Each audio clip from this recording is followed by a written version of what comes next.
పరమహంస సద్గురు పూలాజీ బాబా ధ్యాన మందిరం 21వ వార్షికోత్సవాన్ని బేలమండల జినోని గ్రామంలో అత్యంత ఘనంగా జరుపుకున్నారు. ముందుగా గ్రామస్తులు శ్రీ పూలాజీ బాబా శిష్యులు కలిసి గ్రామంలో ప్రధాన వీధుల గుండా బాబా పల్లకితో శోభాయాత్ర నిర్వహించారు.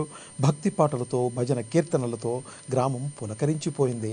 అనంత విశ్వంలో మనలో విశ్వం దాగి ఉంది కాబట్టే దీన్ని మనము ఈశ్వర రూపమంటామని శ్రీ సిద్ధేశ్వర సంస్థాన్ పట్నాపూర్ అధ్యక్షుడు కేశవ్ ఇంగులే అన్నారు. ఎప్పుడైతే ధర్మాన్ని నష్టం జరుగుతుందో అప్పుడు సమాజంలో అజ్ఞానంధకారం వ్యాపిస్తుందని ఆయన పేర్కొన్నారు.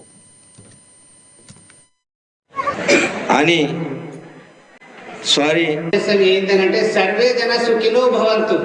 బాబా గారు ఒక సామాన్య మానవునిగా ఉంటూ తన జీవితం అంతా సమస్త మానవాళికి సమర్పించారు.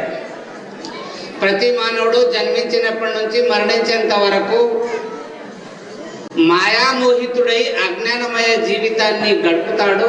ఆ అజ్ఞానమయ జీవితంతో అనుభవించని దుఃఖాన్ని అనుభవిస్తాడు. అటువంటి దుఃఖం నుంచి బయటికి రావాలి అని అంటే ఆధ్యాత్మిక జ్ఞానం, ఆత్మజ్ఞానం ప్రతి ఒక్కరికి అవసరం అన్న ఉద్దేశంతోనే సర్వే జన సుఖినో భవంతు అనే ఉద్దేశంతో తాను జీవితాంతం ప్రతి ఒక్కరిని తనకు తానే తన స్వరూపాన్ని తాను పొందడమే ధ్యానం.